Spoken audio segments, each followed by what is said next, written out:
Excellent. Thank you, Sarah. So this week we're on the Gare and Karuna Tilaka.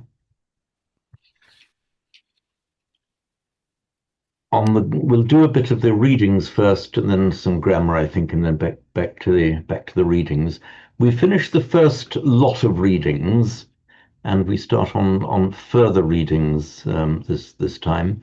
And on the grammar, we will be picking up on the agreement of adjectives.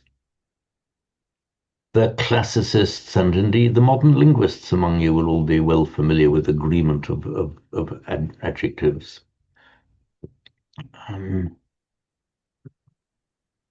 Right, so what I will do then, we'll go to at Scare and Karunatilaka, further readings 1.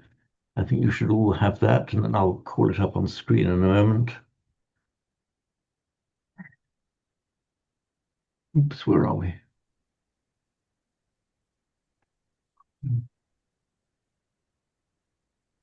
Here we are.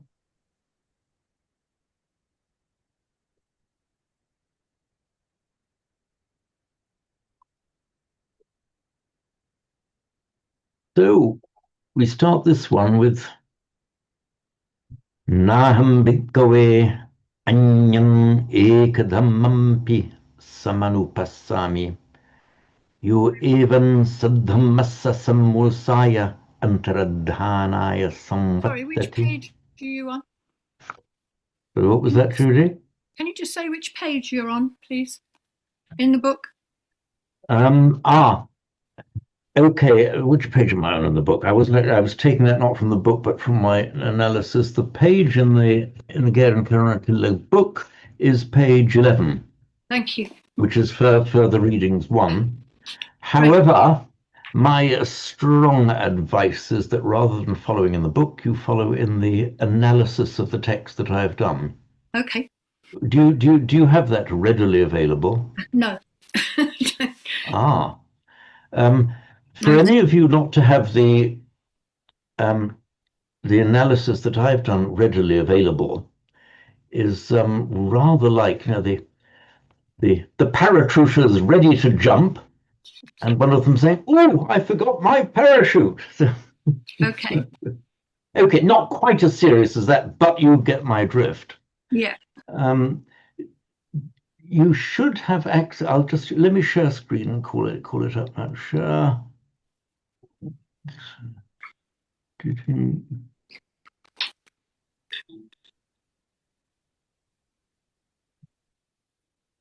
Do you see my text here? This with further readings 1 in the middle. Yeah. Okay, fine. Have you ever seen this document, Judy? It's the Garen Karunatilaka text. Yeah. But I've done my separate analysis and breakdown of it with references. Okay. No, I've been away for a few weeks, so I'm a bit out of touch. So sorry, I've got a bit behind. Okay, right. What I'm going to do is I'll make a note I'll email it to you separately, but it's there. It's you have my study resources guide. Yes, I'll be able to look it up. Yeah, thank you. It's the hang on, is the link? No, it's of course it's not linked in there because it's a Word document. It's in my Google Drive. Okay. And also it will have been among the documents that I emailed to you all, so not only a link to my Google Drive, but also attaching it as a separate attachment to emails that I've sent. Yes. Okay. I'm sorry, I haven't caught up yet because I've only just got back, so I'll look that up. Thank you. Not to worry, Judy. You're going to have so much fun catching up with everything. I envy you the position you're in. So much to learn. Right. Don't worry, Judy. Okay, thank you. Right. So go back to this. So Naham Bhikkhave Anyam Ekadhammampi Samanupassami Yo Evan Saddhammassa Sammusaya Antaradhanaya Samvattati Yathaidam Bhikkhave Pamado. Pamado bhikkhave saddhammassa sammosaya antaradhanaya samvattati.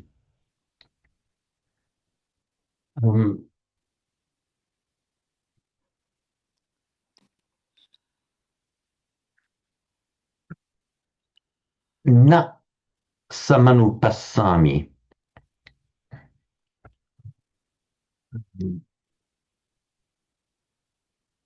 Anupassati,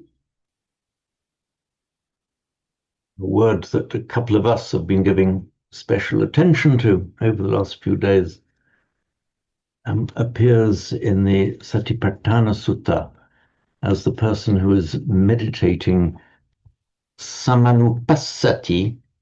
Sorry, just that was there, just anupassati, certain things. It is the passati, just means to see,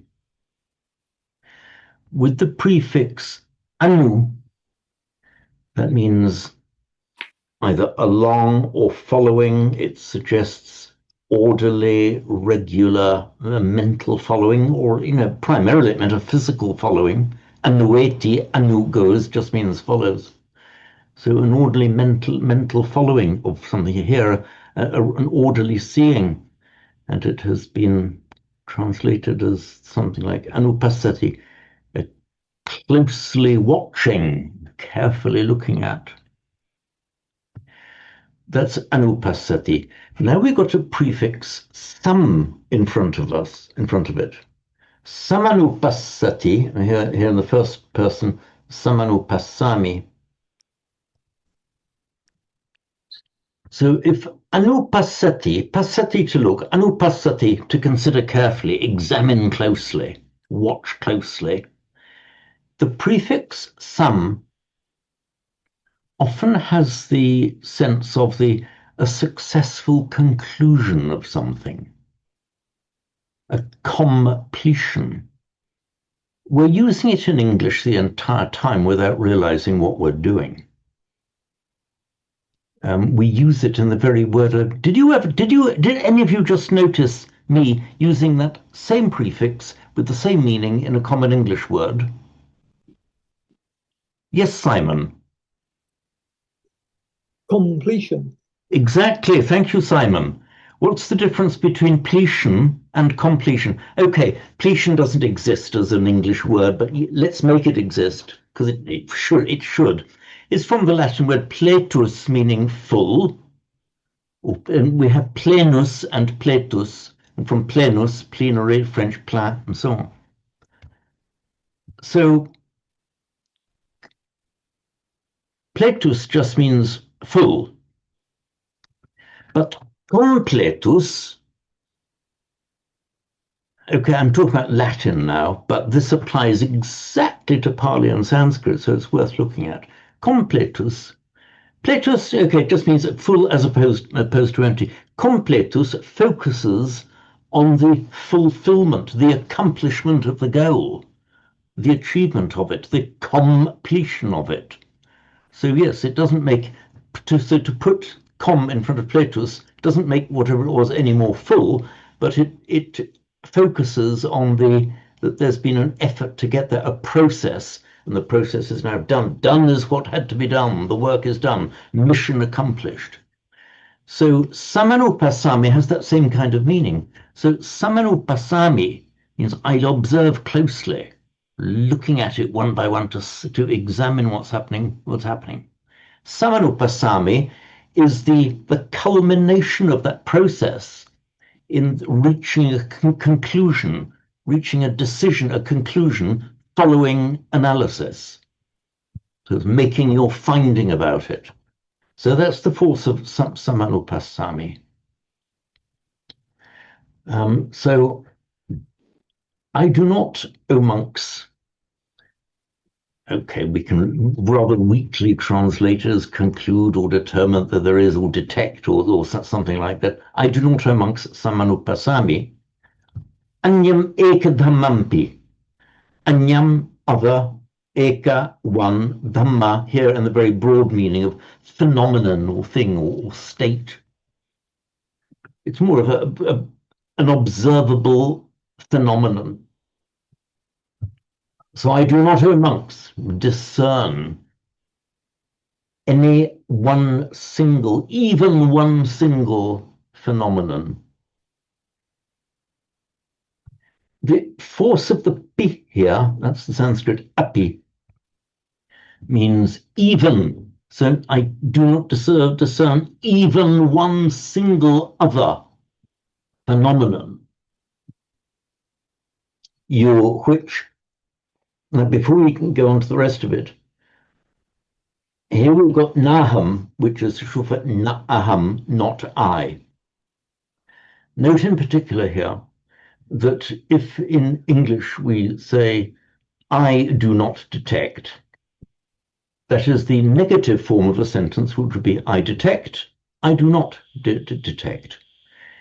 If we in English were to say, not I, and then proceed, then we're suggesting that I don't, but somebody else might. We're specifically negating the I of it. In Pali, and same applies in Sanskrit, it is not so.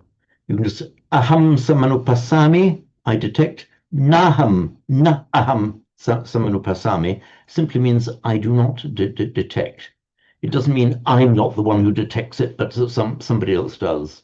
So it can be a little bit confusing if you translate it literally. The words literally one by one are not I, but in fact it simply means I do not. So I do not, O monks, detect or discern the existence, or I cannot discover by analysis the existence of an other anyam ekadhamampi, even one other phenomenon, which yours just which and used in the same way as the English which here, which so leads samvattati. Samvattati is etymologically identical, both in form, well, almost in form, but certainly in meaning, to the Latin conducere, in English to conduce, samvattati. So in English, in Latin, it's sorry, retract that. It is identical in meaning to conduce, but in fact, it's etymologically a pair with convert, samvattati convertere in Latin. But to convert in Latin and then in English has come to have a slightly different meaning. But in Sanskrit and Pali, samvartati, Pali samvattati, it means to conduce or to lead to result in, but conduce, which so conduces to what? The samosaya antradhanaya. The samosa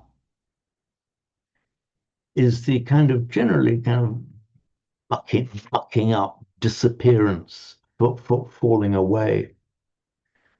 And antradhanaya, disappearance. Note these are both datives, the aya, samosaya, antradhanaya, that's conducive to. So I know of no other single phenomenon that is so conducive to the loss and disappearance of the true Dhamma. Yathaidam bhikkhave, as this, O monks, namely pamado. Simon.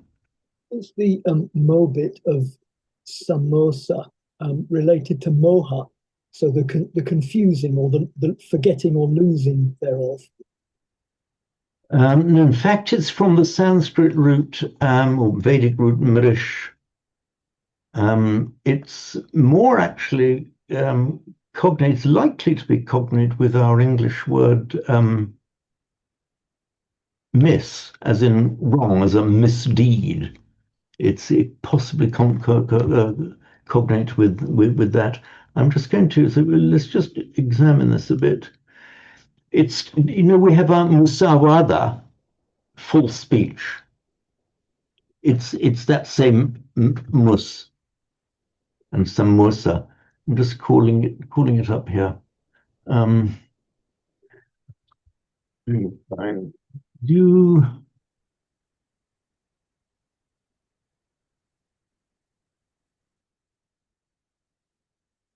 Here translators are confusions. Samosa. Oops, lost. Come on.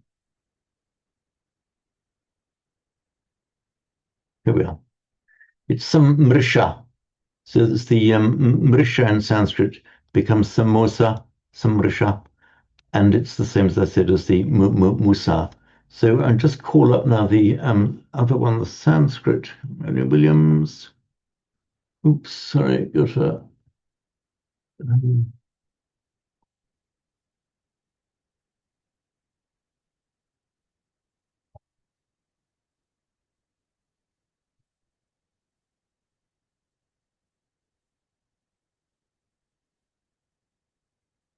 okay. See, the root meaning of marish, forget, neglect, disregard, and so on. So it's a letting it go from one's mind, but neglectful, and then by extension has come to mean, well, in Pali, as in musa. It makes an adverbial form in Sanskrit, mrisha, and an adverbial form in Pali, musa, mean doing something forgetfully or neglectfully, and then by extension. Yeah, welcome, Krista. Then by extension, just wrong. So musavada, often translated as false, but anything that's kind of wrong, badly done. It's a very charitable view of lying, isn't it, really? Yeah, I mean, they're because a direct accusation of lying, it's interesting you should say that. I mean, a direct accusation of lying is actually a very serious thing to make. And in fact, it's regarded as unparliamentary language. And that's why when Winston Churchill, in one of his speeches, wanted to accuse somebody on the other side of the house of lying, that's why he invented this wonderful expression that he's being economical with the truth. So all these ways of getting around things, like musavada is one of them.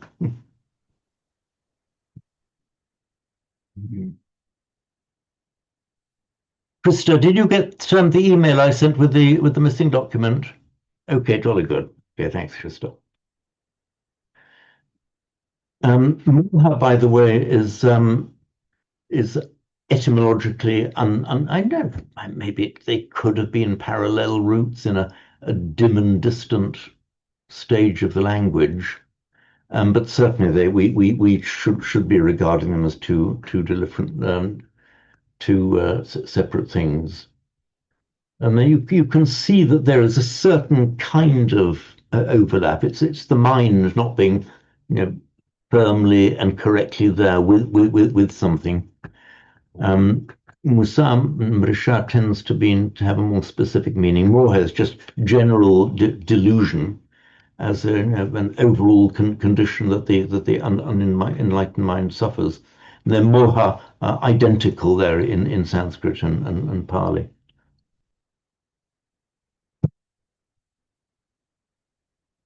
So back to where we were. Let's go this round. So I do not see any one phenomenon that leads so to the neglecting and disappearance of the Dhamma as he could have said yata pamado as pamado, but yata the idam is somewhat pleonastic here. Often yatayidam pamado as this, namely pamado. So it's pleonastic, doesn't really alter the meaning of the sentence. Pamado.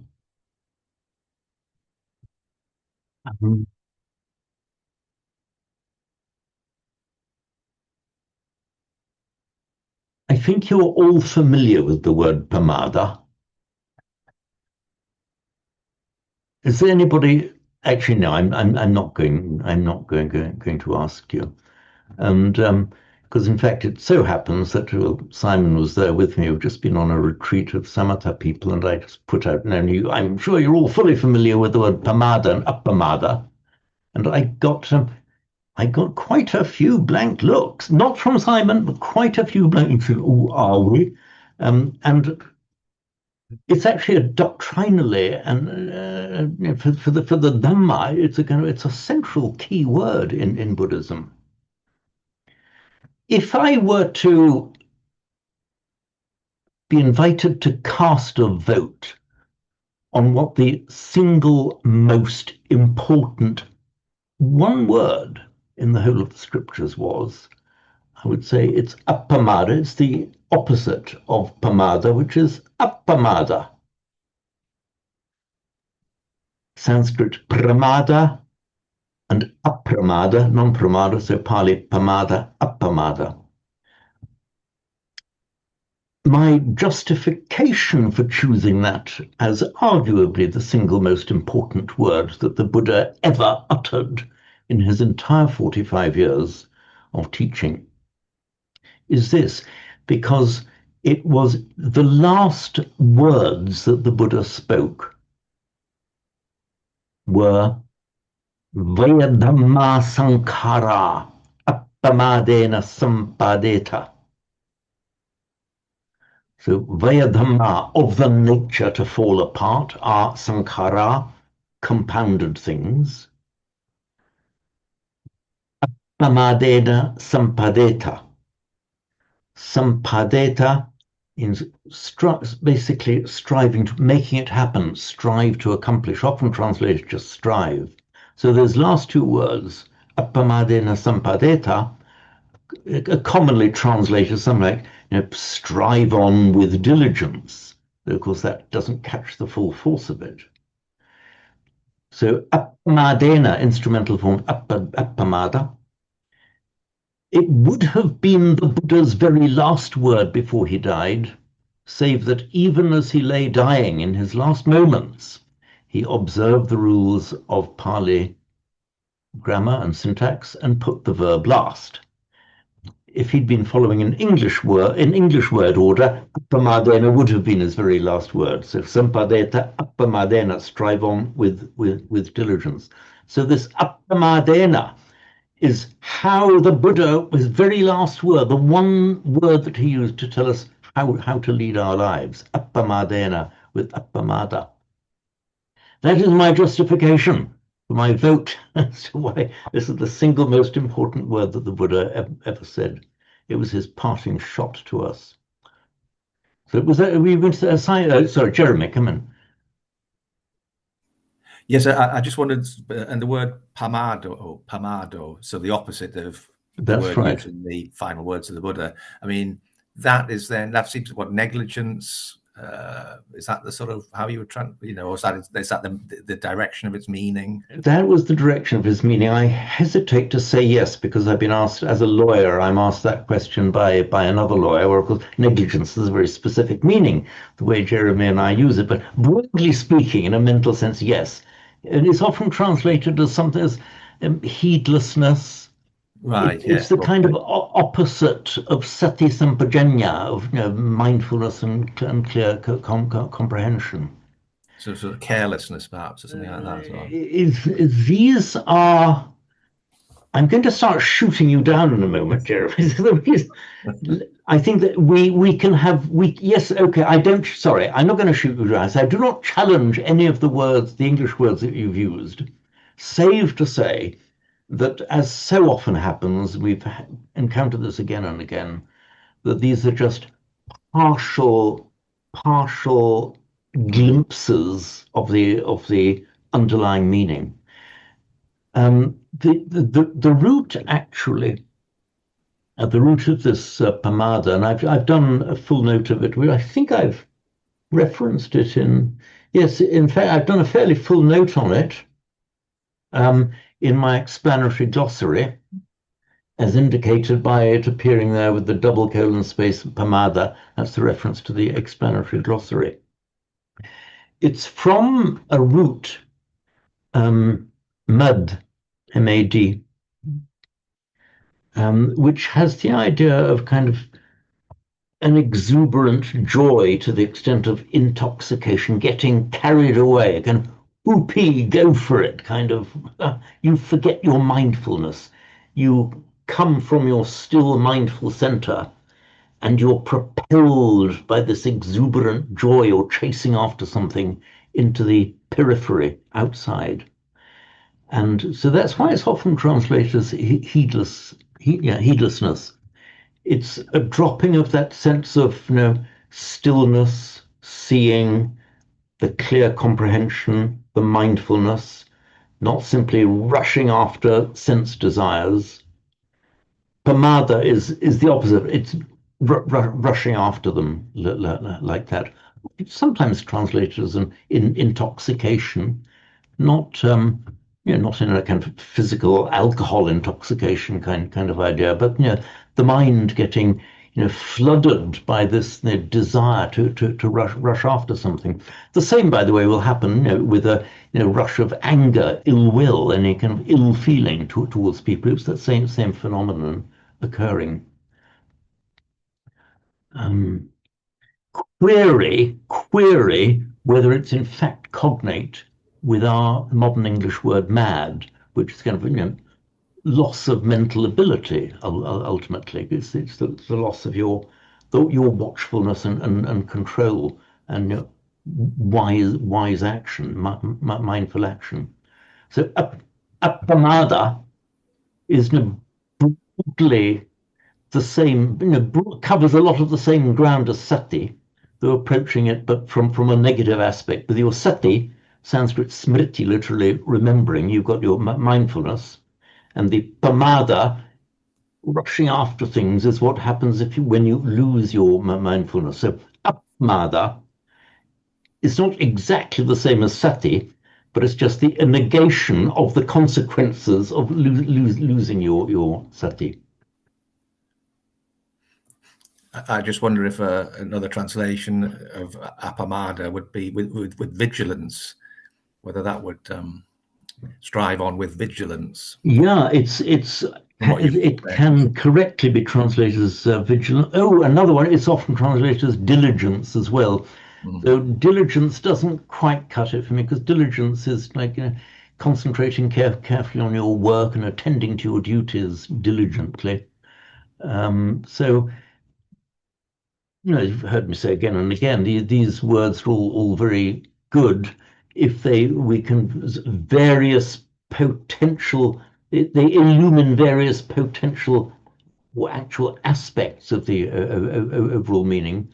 But let us not get stuck on the translation.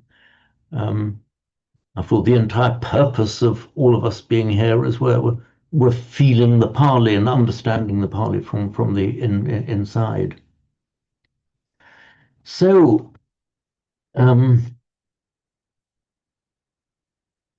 by the way, antradhanaya, antradhana, meaning disappearance, it's the same root as dha that we get in samadha, to concentrate, in the noun samadhi. This is antradha, placing inside, as if something is being hidden inside another. Antara, cognate with the Latin inter and interior, placing something inside, or something being placed inside something else, is the word used for being hidden away or disappearance of it. Siddhamasa, of the good law,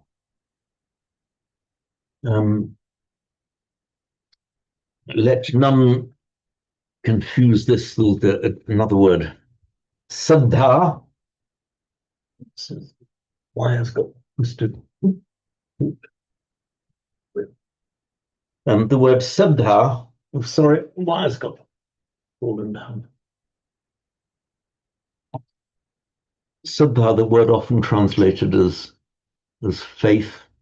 This is nothing to do with that. This is saddhamma, the saddhamma, the sat dhamma, the good law. Just call up iPad for you.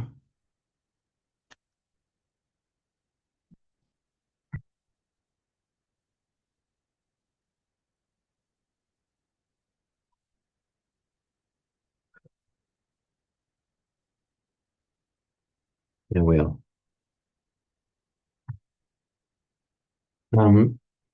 is the prefix. Oops.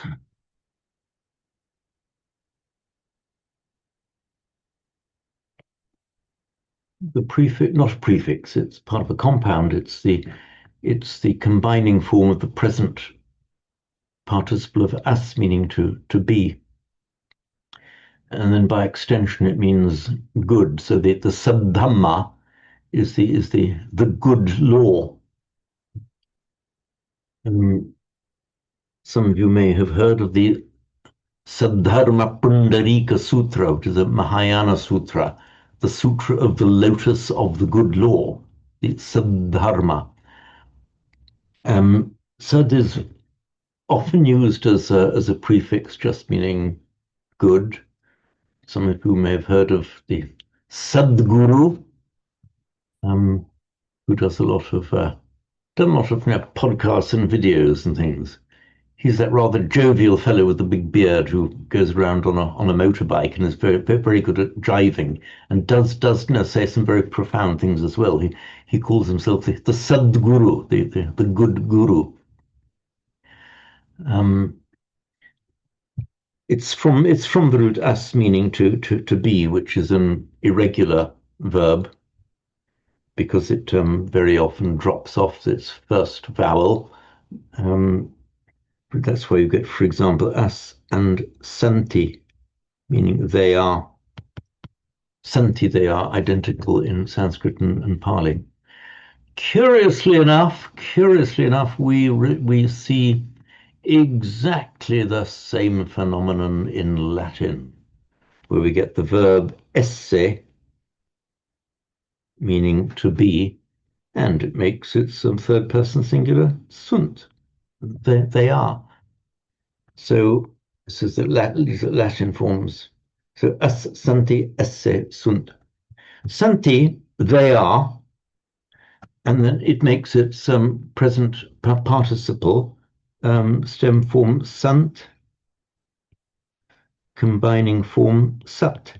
So far so good, that is regular. Now that word just means being, that which is. That's its original meaning. And then by extension, it has come to mean that which is true, that which is good.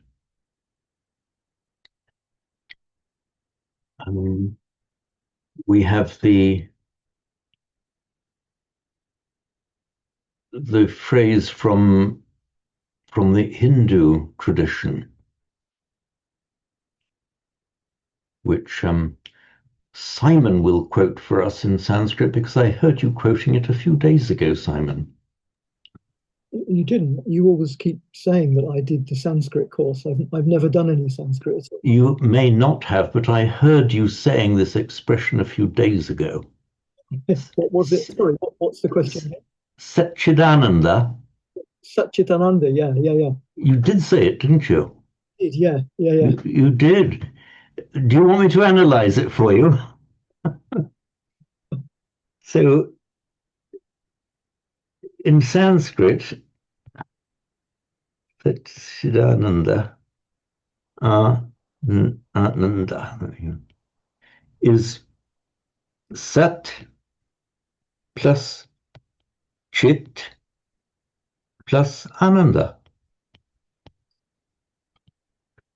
Sat, Chit, Ananda, we're looking at Sanskrit now, which then by Sandhi, the T and the Ch becomes a double Ch, and the Chit plus A, the T changes to a D before a vowel, so Satchidananda, often translated as being, consciousness, and bliss.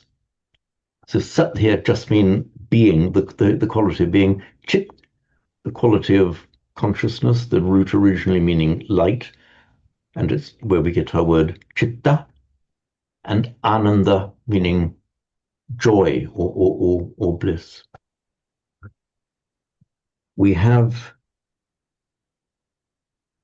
this wonderful chant in Sanskrit, asato ma sadgamaya, from the untrue lead us to the true, or from the non-being lead us to the being.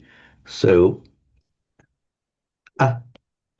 Asata, that's the ablative form. Sat being sata, from that which is, asata, from that which is not, or from the untrue. So asato ma sadgamaya. Well, this is Sanskrit, very, very close to what it would be in Pali.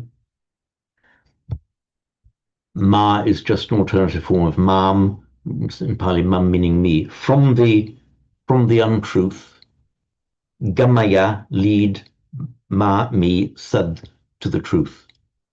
Or that from the unreal, lead me to the real. So this sad has this broad range of meanings, all ultimately deriving simply from that which is the sat, the being. And as I say, by extension, it means good. The Saddharma Pundarika, the good law Lotus Sutra, Saddharma Pundarika Sutra.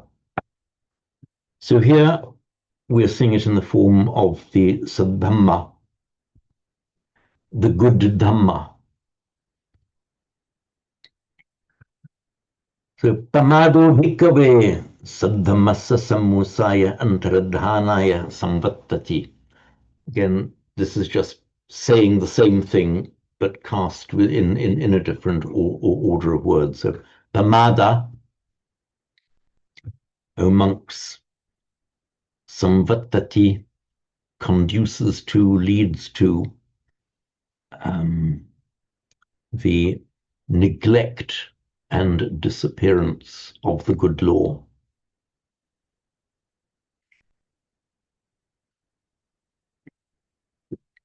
The next line, up again.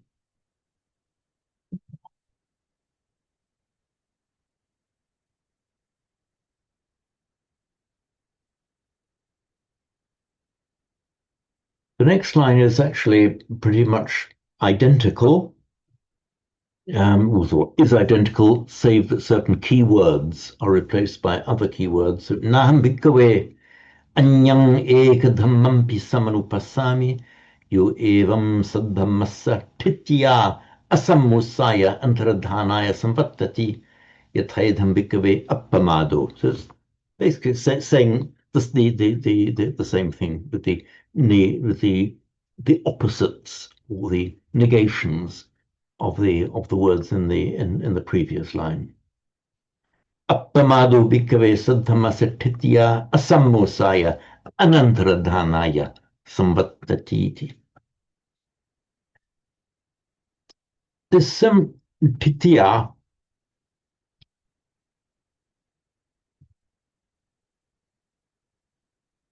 is from the root.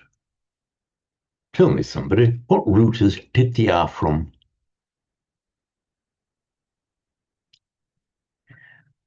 It's from our root sta, to stand. And here, the literal meaning of titi is standing. I'll explain in a minute how we get to titi from sta. The original meaning of the root is standing. And by extension, it means remaining in place, permanence, steadfastness. It doesn't budge. It stays there. So the staying, and our word stay is from that same root as stand. They're both from that same primitive Indo-European root, Proto-Indo-European root, sta. So coming back to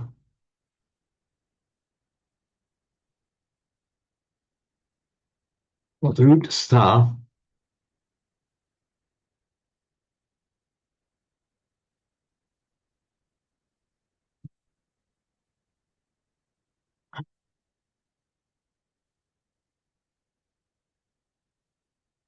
makes its past participle slightly irregularly.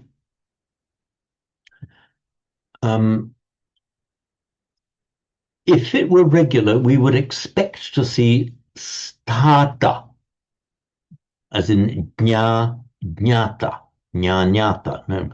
But it doesn't make that. It actually changes the long a to an e, so stita, means stood. It's the past participle. It's used as an active. As you, in English, in slightly non-standard English, I was stood there instead of I was standing there. So sta makes in Sanskrit its past participle stita. In Pali, the sta becomes a ta, so tita, stood, and it makes one of the forms of the verbal noun quite frequent, where instead of you take the past participle and change it ta to ti, and that can make it's one way of making a verbal noun. So stiti is then a verbal noun meaning standing, and by extension, permanence, steadfastness, staying power. And that's the one that becomes in Pali titi. By the way, these nouns, verbal nouns ending in a T, are almost invariably feminine. So here we have now the dative.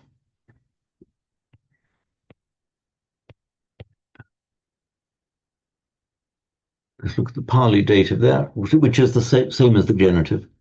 So titiya, so conducive to the permanence, to the staying power, the long standing of the Dhamma. So that's where we get the titiya.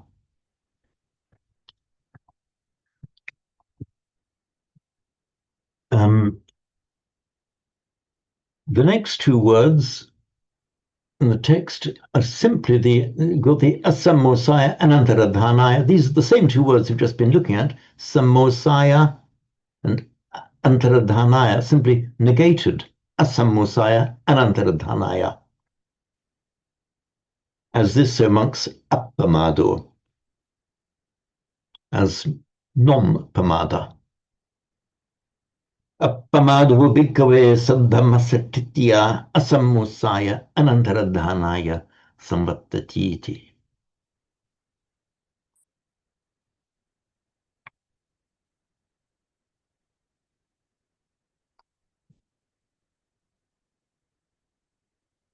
So perhaps we could have a couple of recitations of that before moving on to the third line. So going then in the order in which you appear in my gallery, and that, Keith, is the consequence of being the first to log in. So you are first in my gallery, Keith. So would you like to recite this? Just these three lines here for us. I'll have a go. Please do. Lahang bhikkhave anyang ekadamang hi samanupassami yo evang sadammassa sammusaya antaradhanaya samvattati yatayidang bhikkhave pamado bhikkhave Sadhammassa samosaya antaradhanaya samvattatiti. Thank you, Keith, with admirable attention to doubled consonants and longs and shorts. And you you slightly faltered on just one in Sadhammassa the first time round, but you got it dead right the second time round. Okay, excellent. Thank you, Keith. Shri Animala, would you like to have a go for us? Yes. Thank you. Naham bhikkhave annam ekadammapi samanupassami yo evam saddhamassu sammosaya antradhanaya samavattiti yatayidam bhikkhave pamado bhikkhave saddhamassa samosaya antradhanaya samavattati. Okay, very nice, Shrinimala, but just antaradhanaya. Antaradhanaya. Okay, that's very good. Thank you, Srinimala. Now, I've mentioned this before, but I love hearing this Sri Lankan style pronunciation coming out, and we'll hear it again in so many Pali chants that are available on the internet, the Sri Lankan pronunciation. One notable feature, you'll notice that Srinimala pronounced the final a of these as more of an Sadhamasa Samusaya Antradhanaya with a very short neutral vowel. In northern India, it would be more of an a, not a long a, but an a, more distinctly pronounced as an a, but short. This is just it's no more than a regional variation. That's how it's done in Sri Lanka. In fact, in modern Sinhala, that is how the final short ah is pronounced. So, for example, the word for bala in northern Indian pronunciation, you hear bala with more of an ah sound, whereas the Sinhala speakers would pronounce it, Srinamala, pronounce bala, but in a Sri Lankan way. Bala with that short sound. Yeah. That's right. It's simply a regional phonetic variation. It doesn't have the slightest effect on the meaning. Right, Judith, would you like to have a go for us? Yes, okay. Naham bhikkhave. Hang on there. That has to be long. It's two shorts that making it's naham, which then merge together, becoming naham. So pronounce it distinctly long. Naham. Yes, that's it.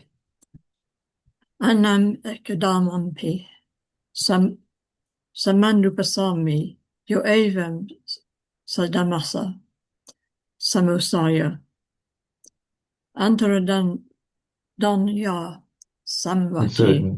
Antaradhanaya. Antaradhanaya Samvati. Yata yidam bhikkhave pamado. Pamado bhikkhave. Sadamasa samosaya antaradayana samvatiti. Okay, just have another go of this antaradhanaya. Antaradhanaya. That's perfect. Also remember, when you pronounce this pamado, in English, because we tend to put, pamado, the stress would be pretty much on the middle syllable. But where we have in English phonetics, the stress on one syllable followed by another syllable, we tend to shorten the vowel in that syllable, pamado, but although it's unstressed, it's still long. So pamado, pamad. They're actually, if you measure it with one of these voice time measurers, they are actually of equal length. Mado, pamado. Pamado, yeah. And that will become particularly apparent if you do any group chanting. Because if you mix up the longs and the shorts, you'll find you're one beat out from the rest of the group. So we can have another one before we move on to the second verse. Let's have Judy. Would you like to give us a recitation of this? I'll have a go. Yeah. Nahang bhikkhave anam ekadamam pid samanupasami yo evam sadmasa samusaya antaradhanaya samvatati yatayidam bhikkhave pamado bhikkhave sadamasa samusaya antaradhanaya samvatati. Okay, there was just pick up and pronounce this word again. Yeah, I don't know. Anam. No, anyam. Anyam. Yeah. It's the tilde, which is just done as a convenience because it's given to us in Spanish. It's the ny sound. So and it, of course it's doubled. In fact, it's always doubled in Pali if it's between two vowels of anya, anyam. Anyang. Anyang, yes. Also, can you say this word again? But here we've got three doublings. We've got a double th, a double m, and a double s. So say that word sadhamasa without being shy about the doubling. Sadhamasa. Sadhamasa. That's much better. In the previous one, I noticed a bit of a samosa, a fading and neglecting of the of the doublings. Also, an undue shorting of the vowel. They are all of the vowels here. They're all a short a. But the fact they're all short doesn't mean that you swallow them. They've got, although they're there, they're short, but they are there, and they've got to be given their full value, however short. So sadhamasa, rather than saying sadhamasa or something. Sadhamasa, all distinctly there. If you hear Hindi speakers pronouncing Sanskrit, you will often find them in many circumstances that short a will just drop. In fact, it always drops at the end of a word for Hindi speakers. But it's I generally try to follow the Hindi pronunciation as likely to be closest to the way it was pronounced back then, but not to fall into the modern Hindi trap of the frequent dropping of an intervocalic a. Anyway, there we are. Say once more, Judy. Sadhamasa. Sadhamasa. That was perfect. You see, that came out beautifully. Thank you.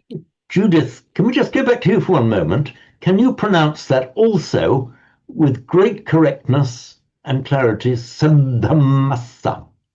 Sadhamasa. Okay, so Judy and Judith, you both got that absolutely perfectly now. That's excellent. So we'll move now just to have a recitation of this second paragraph. I'll just read it once through first. Naham bhikkhave anyam ekadhammampi samanupassami yo evam saddhammassa titya asammusaya anantaradhanaya samvattati yathaidham bhikkhave appamado bhikkhave saddhammassa titya asammusaya anantaradhanaya samvattatiti. I've just noticed an error there. There's a double M, saddhammasa. Oops. Saddhammasa is the correct form. One,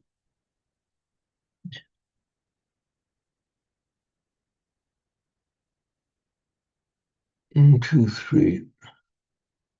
So, Sarah, would you like to have a go at reading this one? And if you can, there's the T with the dot under it, as you know, is the retroflex da, and it's here retroflex and aspirate, so ta, titia, titia. And it's a bit of a tongue twister because we start off with the retroflex aspirate t immediately after the short e, followed by the dental non-aspirate, so ta to ta.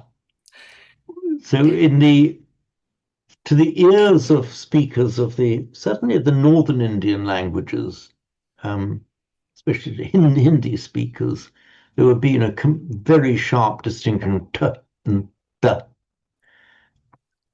If you hear Thai monks chanting, they tend to blur the distinction because that same distinction doesn't exist in the phonetics of Thai. But it's a distinction that it's not absolutely vital to do it, but I just err on the side of following as best we can, the way the Brahmins chant the old Vedic chants. Anyway, over to you, Sarah. Okay. Naham bhikkhave anyam ekadamampi samanupasami yo evam sadammassa titya asamosaya antaradanaya samvattati yataidam bhikkhave apamado. Apamado bhikkhave sadammassa titya asamosaya antaradanaya samvattati. Right. Say that I don't know if you noticed, but in both of those occasions you missed off the first un. It's antara. Antara.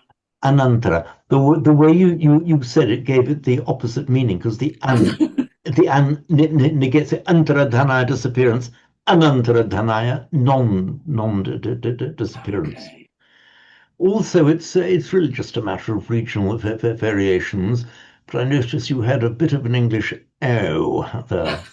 Try and make it this O sound. O. Apamado. Apamado. You see, you can do it. That was very good. You can do it. It's quite funny to hear singers, for example, so English people who don't speak Spanish very well saying "Yo quiero vino." I want wine. Quiero vino. Oh, they say yo, not yo, but yo. Yes, it's that same o sound. Okay, very good. Thank you, Sarah. Oh, can you just one other thing? Can you just pronounce this most difficult word again? Titia. Titia. Yeah. Pronounce also with a long R at the end. Titia. Titia. Okay, that was good. Thank you, Sarah. Thank you. So what we'll do now, we'll have a recitation from Jeremy. Possibly fit in Simon before we have our break. Naham bhikkhave anyam ekadamam pi samanupasami yo evam sadammassa titya asamosaya anantaradanaya samvatati yata idam bhikkhave apamado bhikkhave sadammassa titya asamosaya anantaradanaya samvatati. Okay, very good, Jeremy. And I noticed that you immediately spotted and corrected the fact that the R that I've highlighted there, you accidentally made short, but you immediately spotted it and went over and over it again. So say anantaradhanaya. And could I just check again, the titiya, you said the first T is more like a D, is it then? No, it's a retroflex da. You know, when you hear, say, Indians who've learnt English in India, it's that characteristic da sound that they use. So this, it's unvoiced, it's a da, not a da. It's unvoiced and it's aspirated ta. So in fact, in even in modern Hindi, you have the da, ta, and da. So you've got that's substantially the same sound, voiced, unvoiced, the da and da, and aspirated and non-aspirated, ta, da. So this is the aspirated, unvoiced retroflex, ta. So I say, if you find it difficult, don't worry about it too much. The Thais have been carrying the Theravada teaching forward for millennia, and they don't quite get it. It's just my own pedantic tendency, almost like try and veer towards how it's likely to have been pronounced by in the time of the Buddha, and still is in modern India or modern northern India. Okay, would you like just to recite it then? Thank you, Jeremy. Simon, to recite it, and then we'll have our break. Naham bhikkhave anyang ekadammang pi samanupasami Yo evang saddhamassa titya asamosaya anantaradanaya samvattati yataidang bhikkave appamado bhikkave saddhamassa titya asamosaya anantaradanaya samvattatiti. Okay, that was very good indeed. So thank you. And what we'll do, we've just gone for 4 o'clock. So we'll take a 15-minute break, and I will see you all again in 15 minutes. And break recording. Oh, thank you, Sarah. Thank you, Sarah. I will pause the recording. Thank you.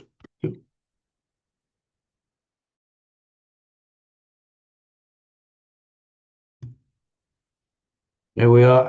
I'll do that bit again. So looking at Garen Tilaka grammar, page 10, item 7, near the top of page 10. Agreement of adjectives. So adjectives agree in gender, case, and number with the nouns that they modify. And the examples given: kusalo dhammo, the good doctrine, masculine nominative singular. Akusala dhamma, unskillful phenomena, unskillful states, or doctrines here is put, but states here would mean. And the example given is chittang adantang. There are 2 misprints in the following English. First of all, it says subdued mind, and it should be unsubdued. By a misprint, it should be placed in the negative, unsubdued. And also neuter nominative. Of course, that should be accusative. Of course, just an obvious typo there. So accusative singular.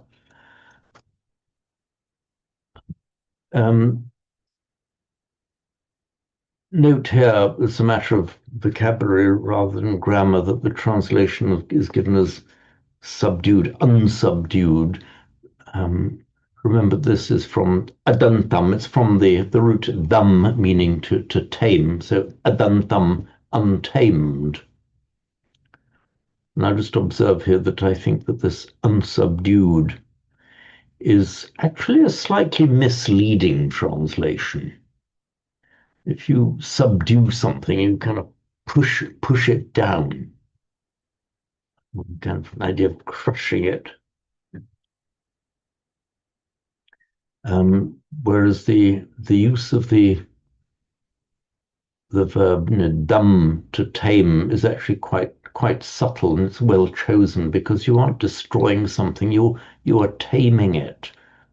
And we see here the imagery, or my understanding of the imagery. I'll welcome any comments from you.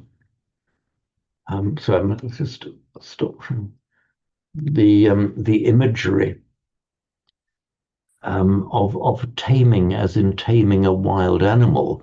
So when you are taming a wild animal, the same as when you're taming the untamed chitta, the untamed self, you aren't subduing it.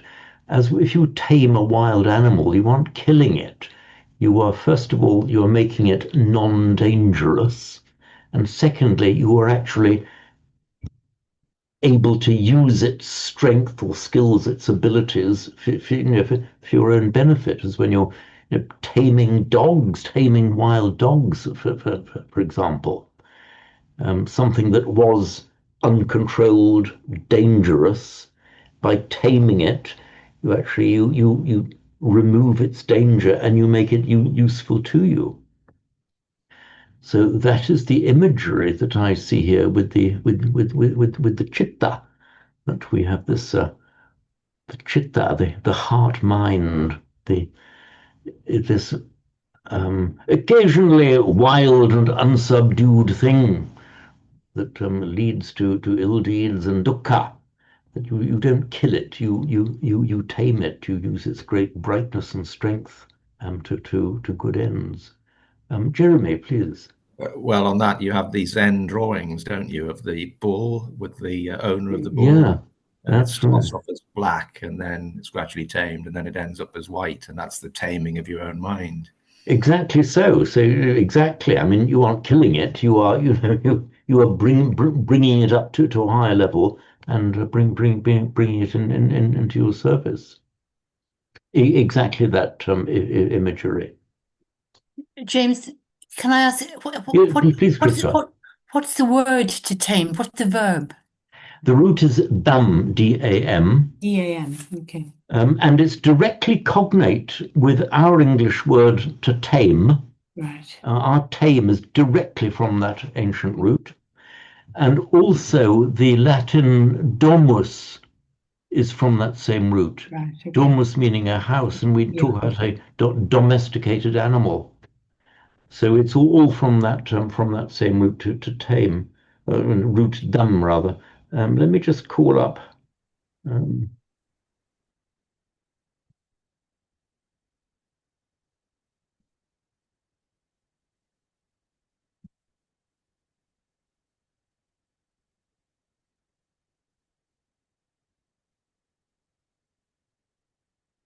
Let me just share screen again for a moment. Oh. We have the root dam. It's a class 4, so it takes a y after it. And oops, what have I done? Sorry, oops. Oh, called up something wrong. Sorry.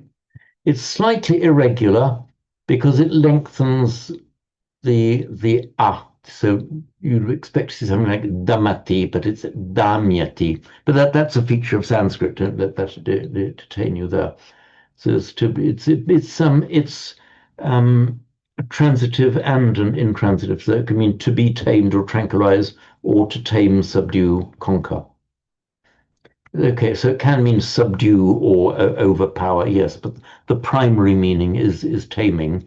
So as I was saying earlier, the meaning I think is the more appropriate one when we talk about the dantan chittang and the adantan chittang.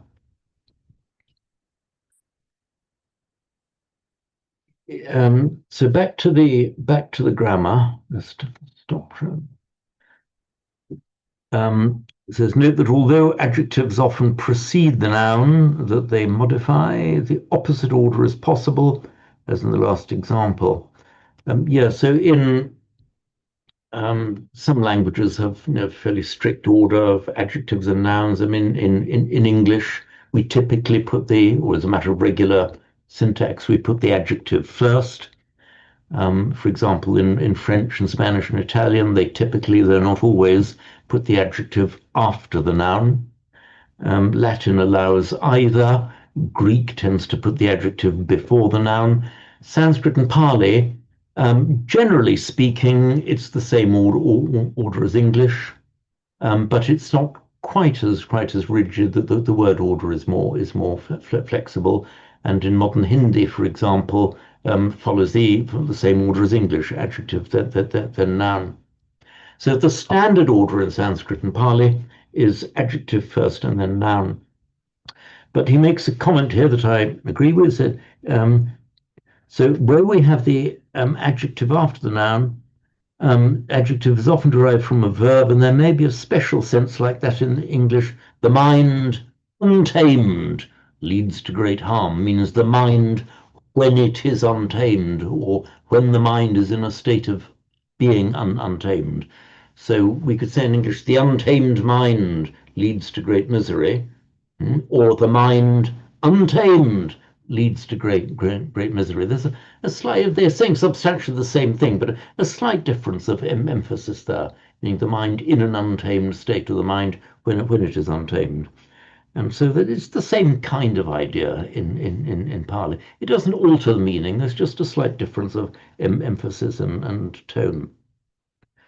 And the last line here, the agreeing endings for adjectives will be given later. I don't know why he says that. I'll explain that comment in a moment. For the present, we simply note the agreement.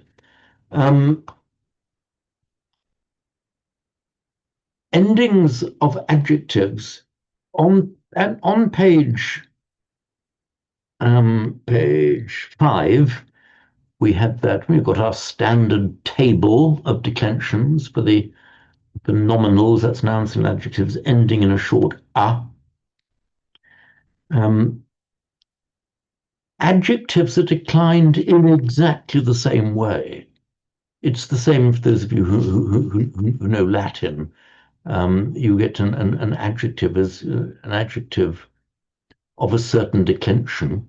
Nouns and adjectives of a given declension will decline in exactly the same way. It makes no difference whether it's a noun or an adjective. Unlike Russian, if any of you know Russian, where there's an entire separate set of endings for adjectives, but that does not apply in Sanskrit and Pali, or indeed in Latin and Greek. So if you get an adjective ending in an a and a noun ending in an a in the stem form, they will say, no, kusalani chittani, adantani chittani, kusala dhamma, and so on. So the endings will be the same. And the same applies to nouns and adjectives ending in a short e, which I think we deal with those in the next lesson. We deal with u in the next lesson, and then we go on to e. So you get nouns ending in a short e, and adjectives ending in a short e will decline in exactly the same way. So there's no separate effort of learning there. So any questions arising out of this section 7? It should be fairly straightforward.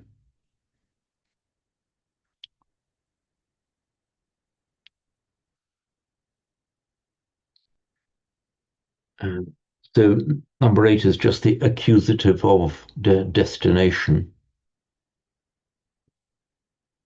Verbs of motion,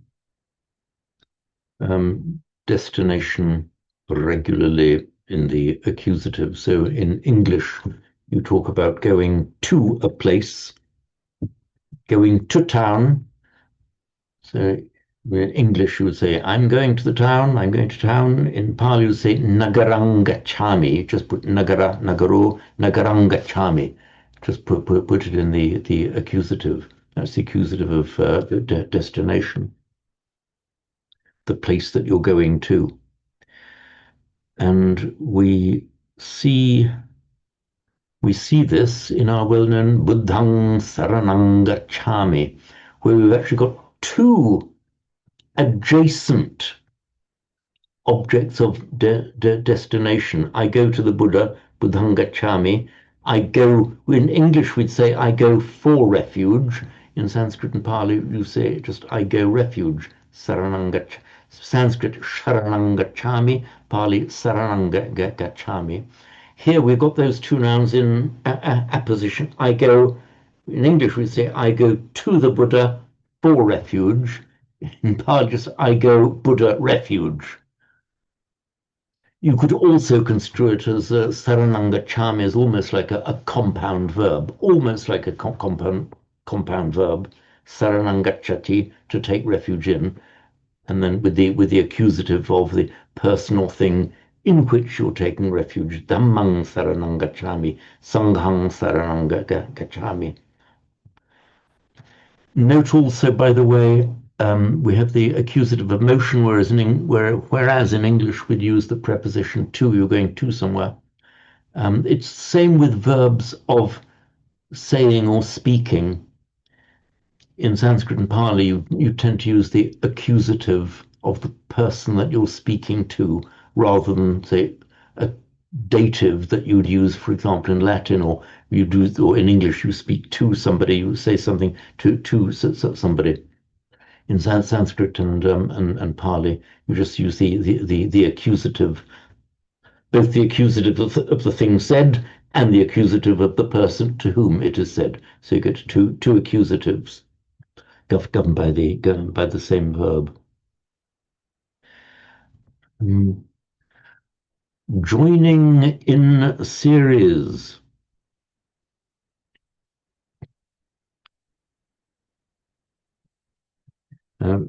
It's item 9 now. So in any queries or comments arising out of that section 8? Should be fairly straightforward. I can't remember whether it was anyone in this group. I have had it observed to me. Wouldn't it be better to say Buddhang Saranaya using the dative Gachami? I go to the Buddha for the purpose of refuge. Okay. It's not what we say. We've got, the standard chant Buddhang Saranang Gachami. It wouldn't be wrong to say Buddhang Saranaya Gachami. I go to the Buddha for the purpose of refuge. I think it would be, although it's not the form of words we use, I see no grammatical or syntactical objection to those words. It would slightly alter the emphasis. It means I'm going to the Buddha. Why are you going to the Buddha? For the purpose of refuge. That would be more the meaning if you said Buddhang Saranaya Gachami. But here we have what I said is, I think, almost a compound verb, saranang gacchati, to take refuge in. And you will have seen, hopefully even remembered from the analysis I did of the very first line in lesson 1, which is Buddhang Saranang Gacchami, that Saranai means a lot more than refuge, like the sword of the spirit being protected. So more than refuge, it's more protection that gives you strength. Simon, please. Well, I can't remember when we did that first bit, but could the Buddhang and Saranang just be in apposition, like the Buddha as refuge? Yeah, I think you could take it in one of two ways, or maybe possibly one of three. I think my first inclination had been just to treat them as in apposition. But then I thought, well, actually, it's not really quite accurate to talk about in apposition, because when two nouns are used in apposition, they should have the same parallel syntactical function in the sentence. So we don't use it anymore on our coinage since 1947, but in the old coins you had the name of the sovereign, and fidei defensor Indiae rex or regina, fidei defensor Indiae imperator. So these are in apposition: defender of the faith, king, defender of the faith, emperor of India. So these are three expressions that are syntactically parallel. Just further nouns expressing the same thing. Here, they don't, as I said, I'd initially felt inclined to say they are in apposition. I now feel slightly less inclined, because Saranang Gacchami has more like taking refuge in. It's almost like a compound verb. I feel it almost like a compound verb. So close to being in apposition. I can't condemn it as being wrong. It's just my over-nigglingly pedantic part of the mind slightly says not quite apposition, but close enough. But you certainly can treat it in that way. What was the third one then? You said there were three ways of looking at it. So apposition or accusative of motion, and what's the third one? So the accusative of motion was the third one. The second one was treating them as a compound verb. Saranang gacchati. So apposition or compound verb, or just two separate accusatives of motion. So does that deal with that query satisfactorily, Simon? Good. Don't want anyone thinking I'm evading the question. So the next one then, conjoining in series. Items in a sentence or even whole sentences may be conjoined simply by giving them in sequence without any cha or any other English equivalent of and. So The example given, some more light. Kusalanam dhammanam pitya asammusaya bhavaya vepulaya. So this is a series of 4 datives for the pitya asammusaya bhavaya vepulaya of skillful states. You could put cha there perfectly correctly. Cha either after all 4 of them or after the last one of them, or omit cha entirely. I mean, we can do it's a matter of style, and we can do the same in English. You can say, "I am appalled, shocked, astonished, dismayed." You can just join these. Without, you could put an and there, or you could put an and before the last one. It's a matter of style.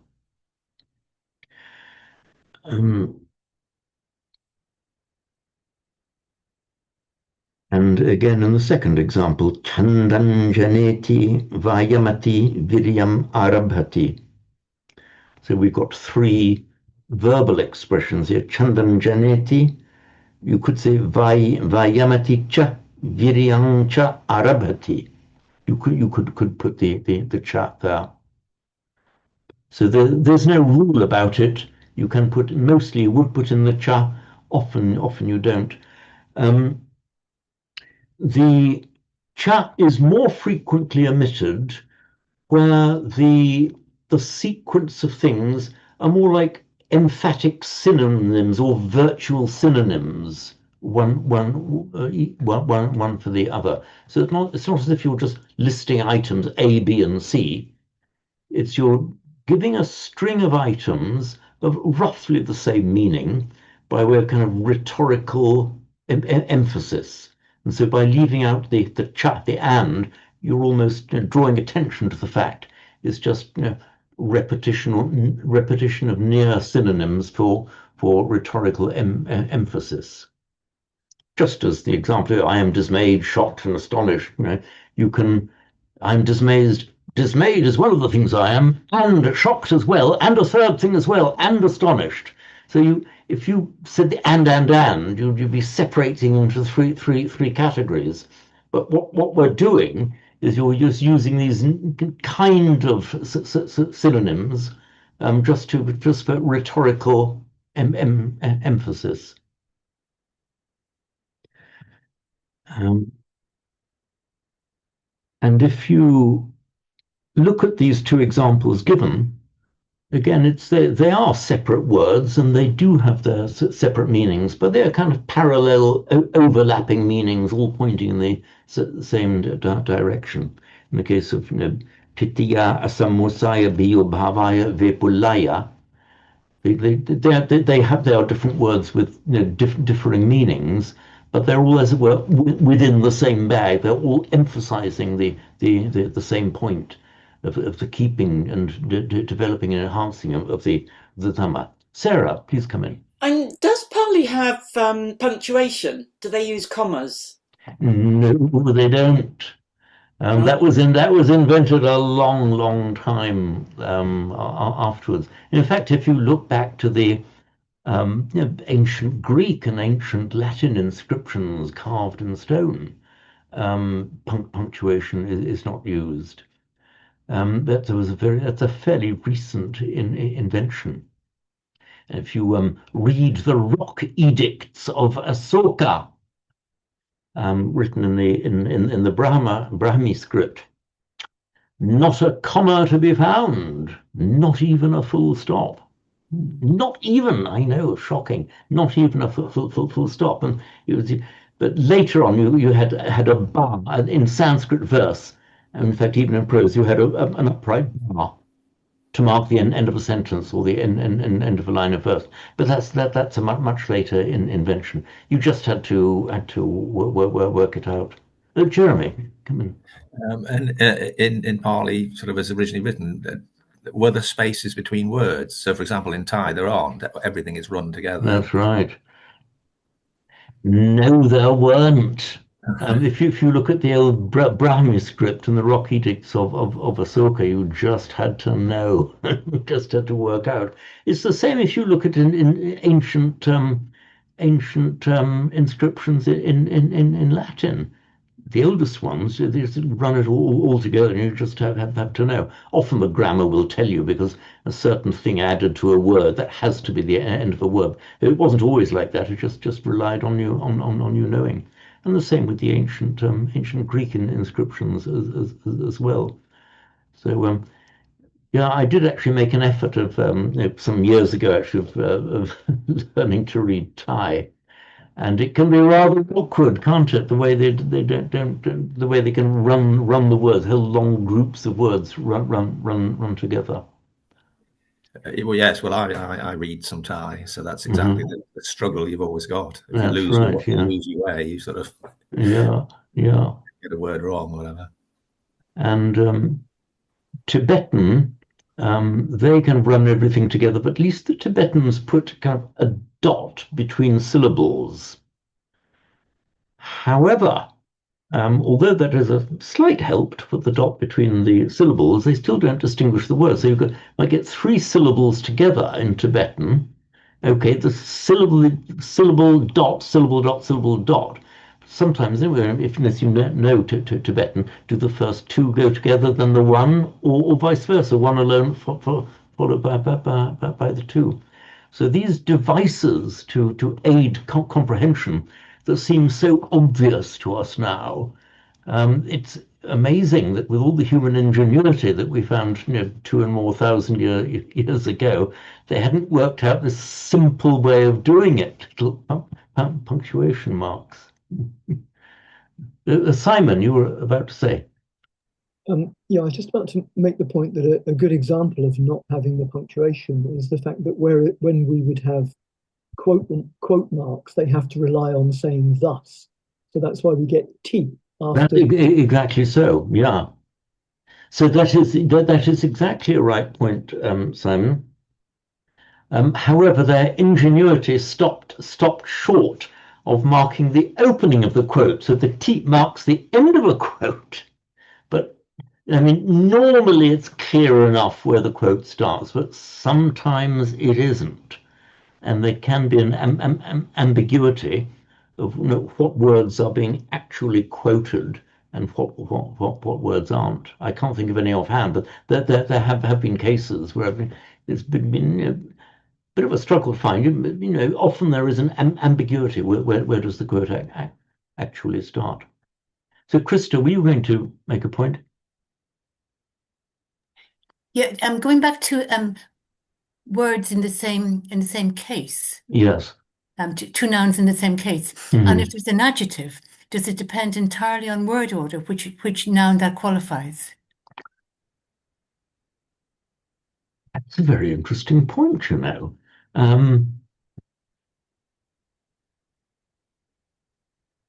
You can get a circumstance where you get noun, adjective, noun.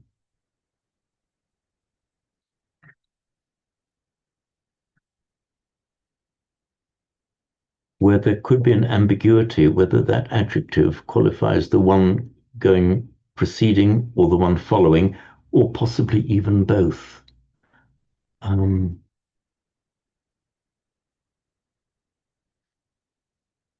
Vadasa kusalasa dhammasa. Yeah, there could be, I mean, you just have to tell by context. Even a native speaker would just have to tell by context, which is meant.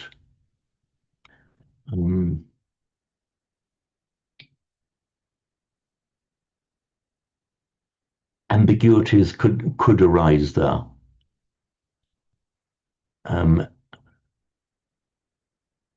I'll try to remember to spot in any examples as I can, but the point is that interesting point that Krista has raised, that because the word order between nouns and adjectives is not fixed, usually adjective plus noun, but it doesn't have to be that way.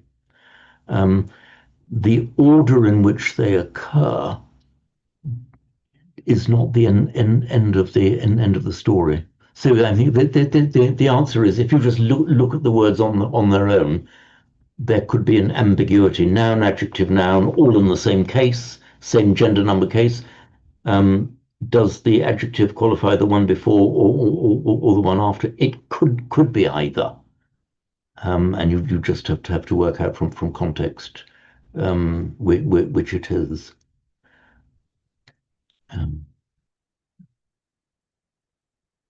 I'll see if I can spot any examples. If any of you pick up any examples as you go along, kind of raise them next time. It would be interesting to look at them. So, was there any more arising out of item 10?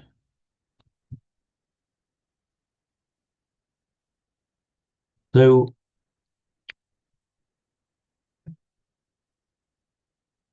at the risk of overloading your brains, I think we'll come back to compounds as well. We'll just look at the compounds here. Compounds are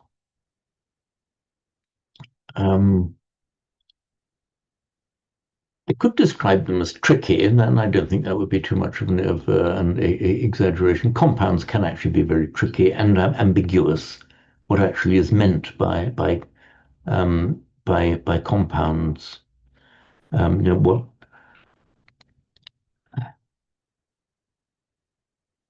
For example, let's just look at a dvandva compound. A dvandva is simply a word meaning a pair.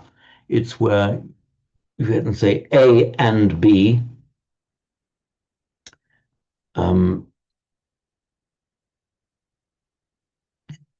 But in a dvandva compound, you can miss out the and.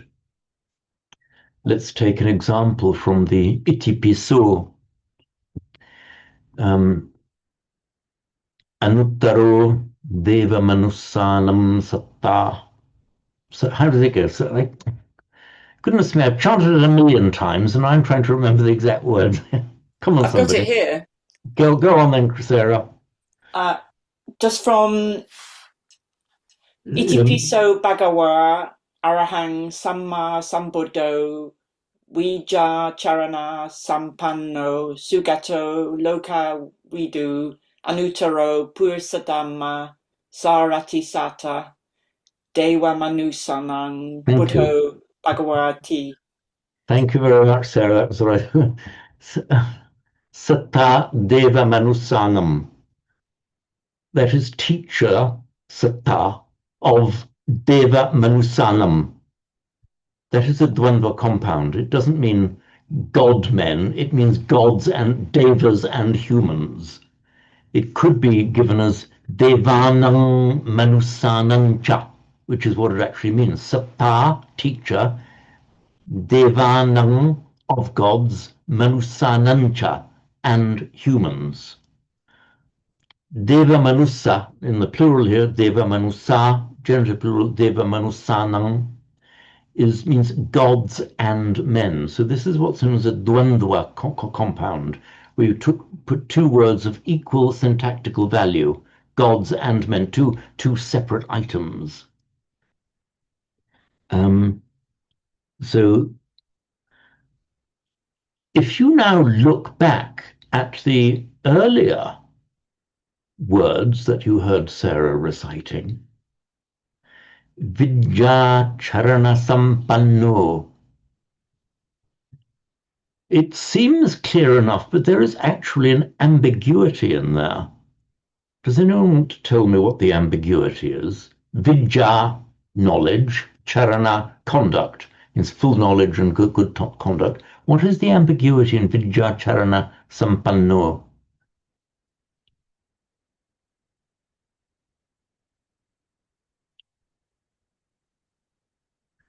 Well, the ambiguity is that a dvandva compound? or is it a determinative compound? A determinative compound is where the first member of the compound determines the meaning of the second member of the compound. In case that sounds a little bit abstruse, you get a ticket machine. Okay, you get a machine that can be any kind of machine. What kind of machine? A ticket machine. Okay, that's a determinative compound because the first word ticket determines limits, specifies the second member. What kind of machine? A ticket machine.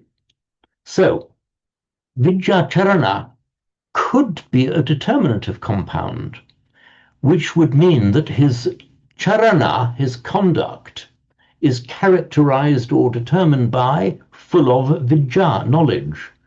So conduct informed by or guided by his vidya, his knowledge. That is one legitimate interpretation. The other interpretation is that it's a dvandva compound. He's sampanno, endowed with vidya charana, knowledge and conduct, right conduct.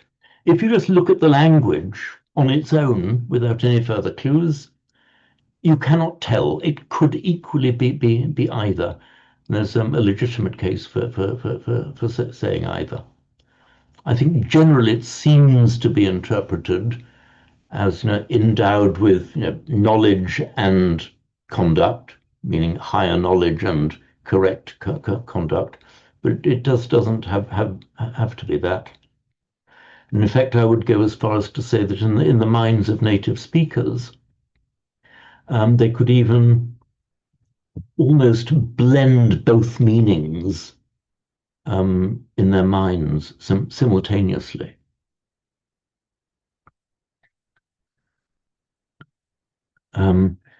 Simon, please come in. In terms of its form, could Deva Manusanam be a Tapurisa, so teacher of the men belonging to the god or belonging to God's men? Teacher of divine humans or godly humans. God's got, like, in the humans, a man's horses, like the men of God. Yeah, Deva Manusanam, the godly men, the men of God. Linguistically, the answer is yes, it could. If you just look at the shape of the word as it stands there, the answer is yes, it could. It could equally be, rather like Vidyacharana, it could be a dvandva compound, just A plus B, or a determinative compound.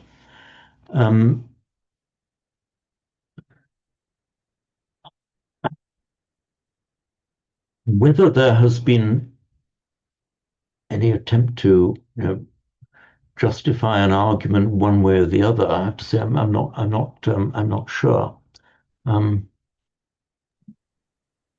So one thing, is my screen shared at the moment or not? No, okay, fine. So it was meant to be. Okay, you've just thrown yet another spanner into the works of my mind, Simon. A very useful spanner. They're always very useful. It could be. It could be either. I've got a priest in the background at the moment, if it helps. Sorry, is that? Well, I can see a doggy in the background. The Reverend has just walked past behind me. So okay, right. Was the Reverend Priestess, High Priestess Harriet, going to cast any light on it for us? She seems to have run off. Okay. As soon as she heard you mentioning her. So yeah, my inclination is to think of it as gods and men, and I think that is how it has generally been interpreted. But I would welcome contrary ideas, and secondly, I would say that from the pure shape of that expression, you cannot tell just by looking at that expression on its own. You can't tell. Given that that's what he actually did, given that he was the teacher of devas and humans, yes.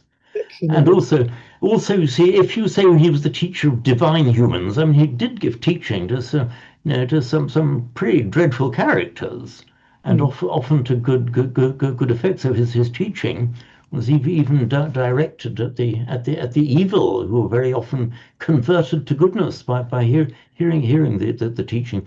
So I would say to treat it as a determinative compound, these deva-like humans, actually, from the point of view of what happened, is to narrow the definition of Manusanam, because he was teaching all kinds of devas and all kinds of humans. Yeah, So, I think it obviously wasn't. I was just semi-maliciously referring to, God's creatures, as in the creatures of Prometheus or something like this. Children. It's always worth throwing these things in. Don't want to let or let any of our kind of mental sankhara get too fixed. It's always useful to have them shaken a bit. So,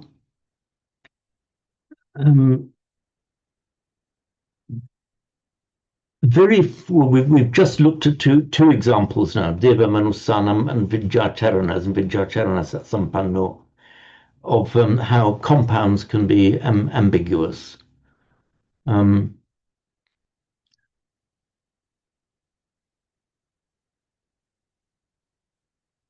And you can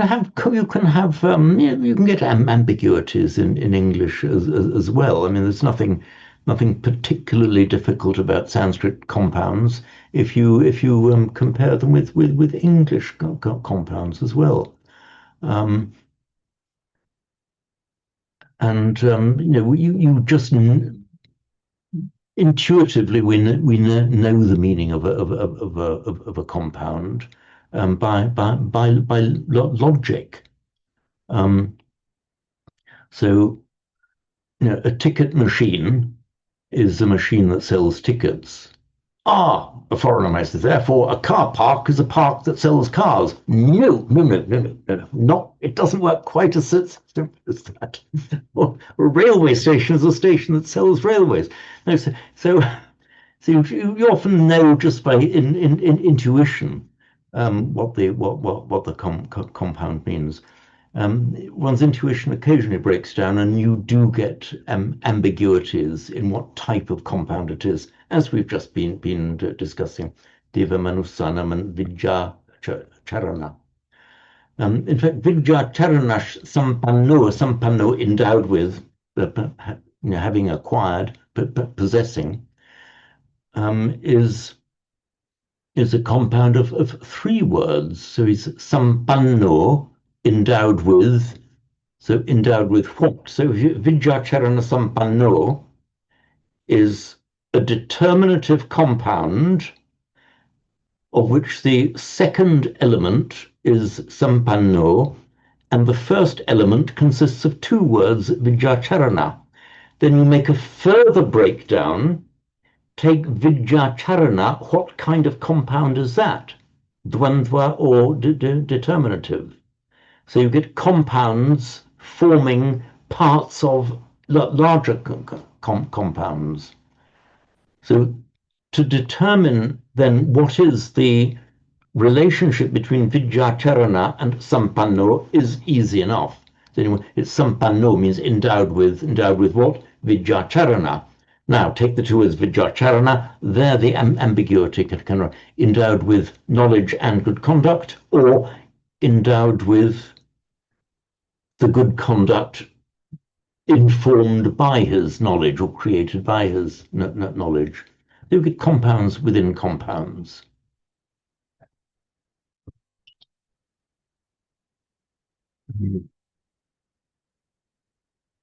And you can get quite long strings of compounds as well. The same as you can in English, but more often than not, it'll be possible by logic to break them down. So looking at the examples given here, so itti saddo, a woman sound, the sound of a woman.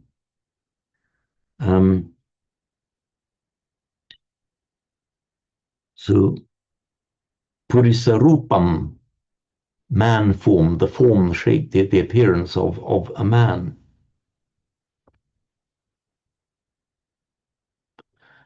And again, there shouldn't be any particular difficulty in working out just by intuitive logic what types of compounds that these are. And we also have possessive compounds, for example, where the shape of the compound will often not tell you, well, mostly not tell you what it is. Again, you know by logic. You talk about, say, often in English we use it, we give it in a past participle form, a two-wheeled vehicle. Or even just a two-wheel vehicle means a vehicle that has two wheels. You can talk about a redhead. And a redhead doesn't mean a head that is red. It means a person who has red hair. So that's a redhead. We talk about somebody being blue-eyed or long-haired. And that's a possessive compound. It's also known as an exocentric compound because it means the person, the adjective, the personal thing referred to by the adjective is outside the expression itself. So when you talk about a redhead, you are not talking about a head, you're talking about a person who has a head that has red hair on it. So you get the same kind of phenomenon, you just know by intuition what it is. And in English, we differentiate also by stress. If you talk about a red head, a head that is red.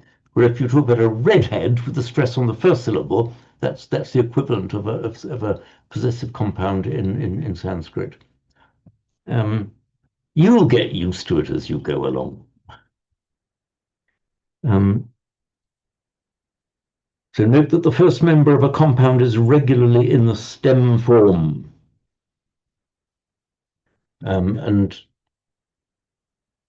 And you all know what we mean by roots and stems now. Where you get a compound of several nouns, normally it's only the final one that will decline. You occasionally have departures from that rule. We have the word adi, meaning beginning, madhya, meaning middle, and pariyusana, meaning end. And we have that expression that occurs on numerous occasions in the scriptures that the Buddha taught the doctrine that is beautiful in the beginning, beautiful in the middle, and beautiful in the end. And it's the Dhammam Adi Kalyanam, Madhye Kalyanam, Pariyusana Kalyanam. What do you notice there? Adi Kalyanam, that is in the stem form, and the last one, Pariyusana Kalyanam, that's also in the stem form. What do you find in the middle? You'd expect to see Madhya Kalyanam. In fact, it's Madhye Kalyanam. That is one of the rarer cases where a non-final member of the compound is declined as if it were not a compound. So you would have expected to see Madhya Kalyanam, but it just turns up as Madhye Kalyanam. It just does. Jeremy? Yes, I was just sort of trying to puzzle through, just going back to that Dewa Manusanam. So that then is an example where the first member of the compound, i.e. Dewa, is then in the stem form. Yes, exactly. Yeah, and then but the stem form could also be Dewa, couldn't it? Because you've got two alternatives. It's a masculine noun ending in A. You've got either A or R, long A. Yeah. So in what sense? So the long R would be the plural. Well, it is the plural, but isn't it? I thought in the alternative for the vocative singular, you can either have a short A or a long A in the masculine nouns ending in A. Yeah. I'm cheating, James. I've got a table in front of me. Okay. Have you got a table in front of you that says you can have a vocative ending in a long R for a short Yes, R? yes. Okay, right. It's one of those cases, Jeremy, where you get grammar writers of grammar books, who they've got all the known forms, all the permissible forms that have been found in the literature, and they list them one after the other. And so the unsuspecting student will say, the vocative can end in long deva. What many of the grammar writers fail to warn you is that for every one case of a vocative in a long R, you'll get 1,000 in the short R. So in fact, the vocative in the long R is rare and exceptional, and is slightly misleading on the part of grammar writers to say, well, these are alternative forms. Well, kind of, yes, but of a ratio of 1,000 to 1, or whatever the number is, I don't know. But it's actually pretty rare to find a vocative that ends in R. And the other thing I noticed was it says that the stem is usually at the same as the vocative singular. Where does it say? Oh, it's stem. Right at the bottom of page For 10. masculine neuter nouns, this will usually be the same as the vocative singular. I'm half inclined to say strike that sentence out, delete that sentence from your book. Okay, in most cases it will be. But in most cases, the vocative singular form is the same as the stem form. Nara Buddha, He Buddha, O Buddha, He Ananda, O Ananda. So in most cases, it will be.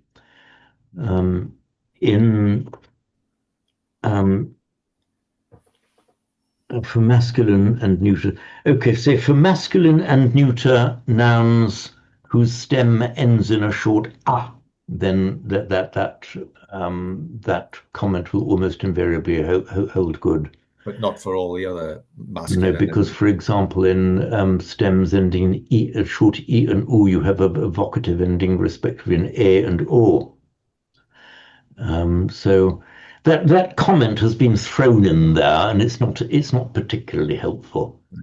The writer might have been having a bit of a he might have been late on a Friday afternoon, and he was getting a bit sleepy, but it's pay not too much attention to that. And he has a note at the end here.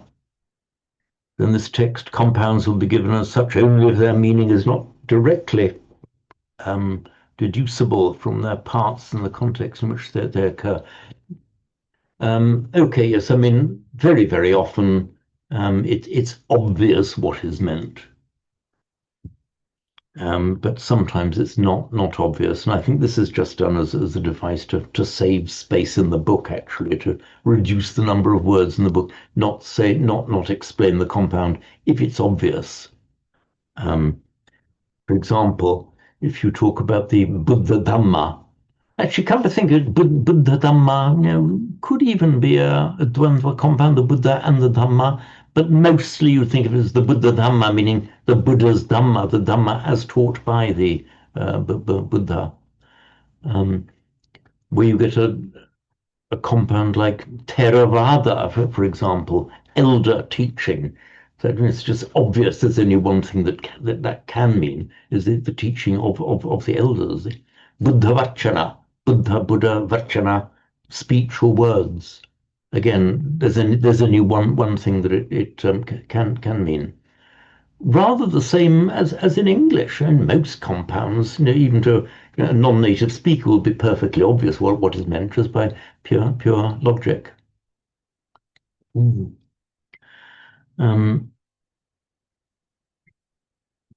It goes on to say this: Ittisaddam and Ittirupam are given, since they also have the special sense of the word woman. Okay, right. So the beauty or the good form of Ittirupam, Ittisaddam can only mean one thing. Okay?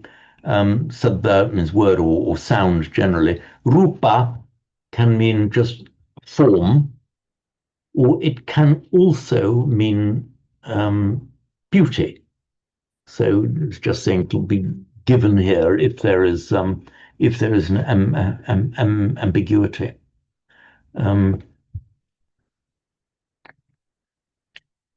It goes on to learn to recognize compounds by looking up their parts, or not even necessarily looking up. In many cases, you will already know them and just intuitively know what they are. Yes, and then it goes on to say this is an important skill. That bit I do thoroughly agree with. It is an important skill, since compounding is very frequent in Pali. And in some kinds of texts, very long and complex compounds are to be found. You do occasionally find, for example, that this happens a bit in Sanskrit much more commonly than in Pali. And when you just get poets, for example, who are being just deliberately over clever by fabricating overlong compounds and just, deliberately mucking us about and making it difficult for us to understand just to show how clever they are. That tends to occur more in secular Sanskrit poetry.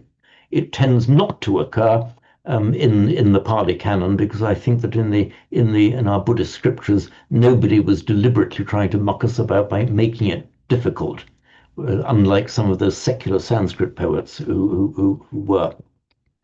I don't want to go on record as saying that any of them tried to make it difficult.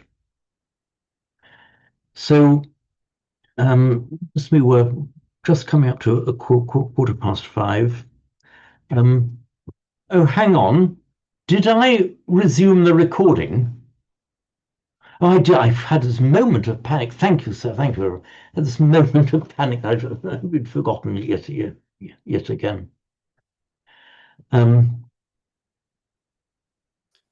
Can I ask, actually, in the Please, chanting Sarah. book, where they have words joined by hyphens, are those really single Pali words? Ah, you see, we're back to the question about did they have punctuation? The answer is the hyphenation is given as an aid to us poor struggling foreigners to understand. The hyphenation does not exist in Pali and Sanskrit. Even where they write, as Pali and Sanskrit, except when it was written by Thai. Now, hang on, even when Thais write Pali and the Thai script, they do separate the words. They don't run. I think that I'm right in saying that, Jeremy, that if you see a Pali text written in Thai, they don't run the words together as they do in native Thai. They do separate them as they would in Sanskrit and Pali. So back to Sarah's question. If there is a compound word, it would be written all as one word in the native scripts without any hyphenation there. In fact, in many of the texts that I've analyzed and edited for you, for example, if you look at the one that we've recently been doing, my analysis of the Karaniya Metta Sutta, you will see that I've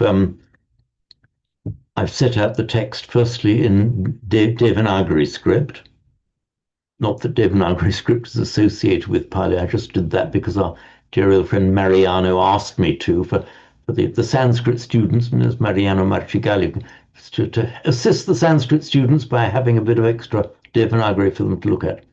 But then what I've done, the second box where I've set it out in Roman script, there's no, have I done it like that in the Karaniya Metta Sutta? I know I've done it in the Sanskrit text. So I've given one version that exactly reflects the way it's given in Devanagari, without any word break, without any hyphenations, and then a next one putting in the hyphenation. But this is done purely as a device in the Roman script only to aid foreign students.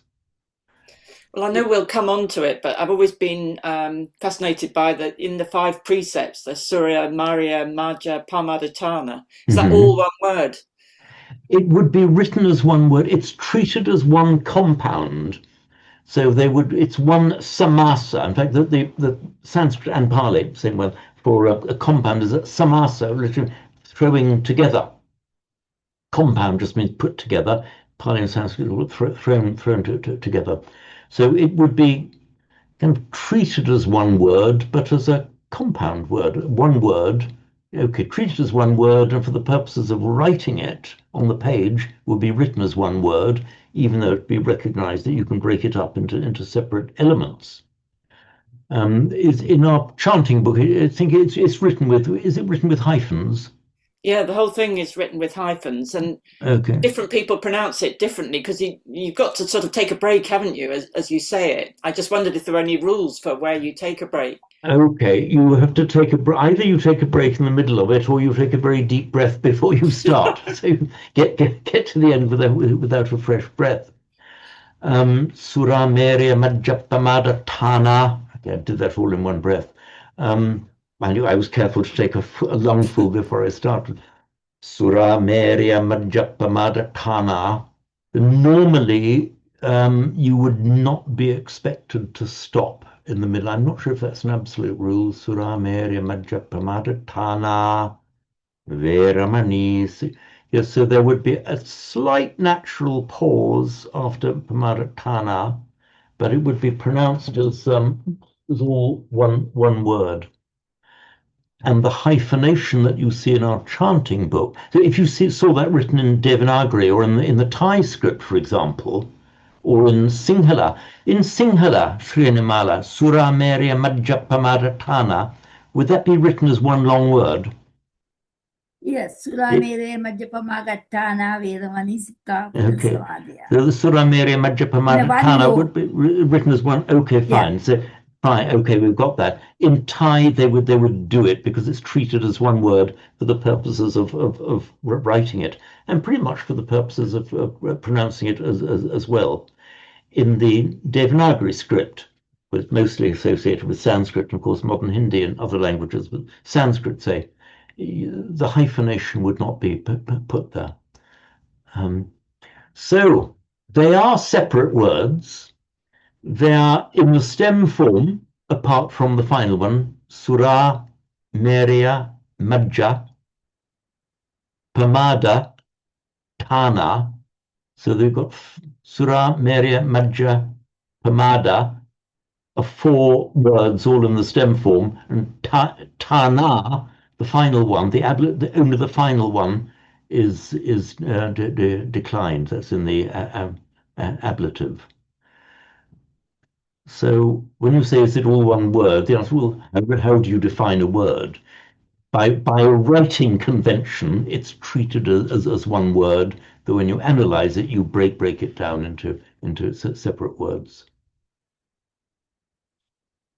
And that's the Pamadatana. Pamada, the word we were discussing earlier, because these things, these intoxicants, are the Tana, literally the place, and therefore the occasion of something, the place that it can happen, of Pamada, because taking these intoxicants leads to Pamada. To use the vocabulary of the Roman Catholic faith in which I was brought up, they are the occasion of sin, the circumstances in which you are tempted into committing a sin. So it has literally the Pamada place, the circumstances or the occasion in which Pamada can arise. Simon. So presumably the state of intoxication.